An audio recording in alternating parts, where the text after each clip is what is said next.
crowns, one white, the other red. She asked me if I was willing to accept either one of these crowns. The white one meant that I should persevere in purity, and the red that I should become a martyr. I said that I would accept them both.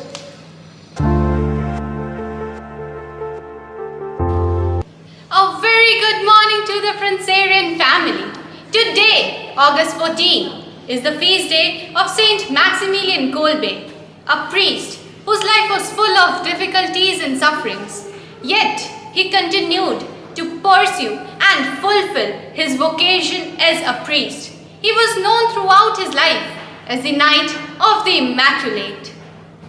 Saint Maximilian Kolbe, or Raymond Kolbe, was born on 8th January 1894 in Dunska Wola in the Kingdom of Poland. His father was an ethnic German and his mother Polish.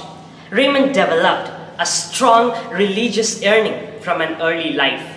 He was an active priest and particularly keen to work for the conversion of sinners and enemies of the Catholic Church. He was very active in promoting the Immaculate Virgin Mary. When he was about 10 years old, he had a vision of our Blessed Virgin Mary. Our Lady showed him 2 crowns, one red, the other white. When asked to choose which he preferred, he chose both, to remain pure and undivided in his love for God and the Blessed Virgin, and to be a martyr.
The vision deeply affected him, and the following year, he joined the Franciscan conventuals. In 1917, he founded the sodality of the Militia of Mary Immaculate, thus giving the significant contribution to the international Marian movement. Kolbe became superior of the city of Mary Immaculate and director of Poland's chief Catholic publishing complex. During the German occupation of Poland, he remained in the monastery, which published a number of anti-Nazi German publications. He was arrested in 1941 on charges of aiding the Jews and the Polish underground. In 1941,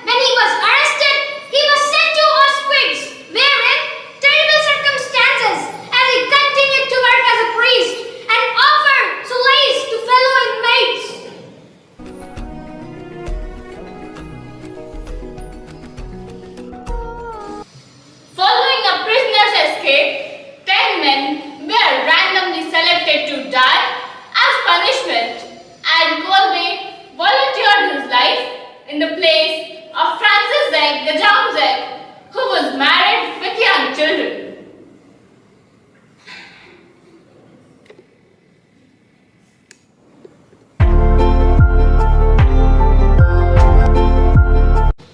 Kolbe and the other 9 prisoners were starved for weeks until he and a few others who were still alive were finally injected with carbolic acid and cremated.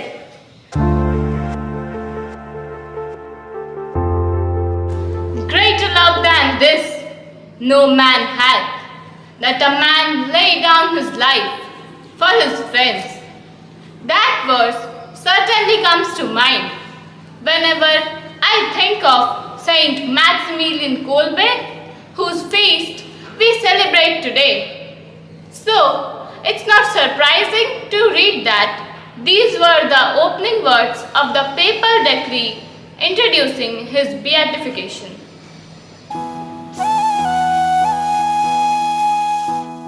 On October 17, 1971, Kolbe was beatified by Pope Paul VI, the first Nazi team to be proclaimed blessed by the Roman Catholic Church.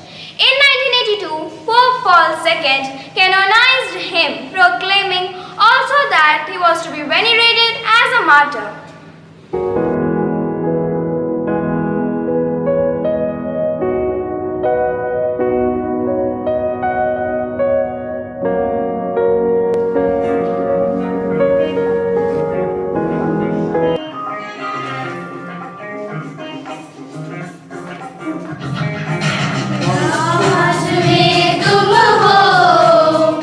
मेरी आराधना में हो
A single act of love makes the soul return to life. Saint Kolbe lived his life putting others first and inspired those around him. Therefore, he is a perfect example of what heroes are and should be. He is a person highly deserving of the title hero because of the selfless acts he did throughout his life.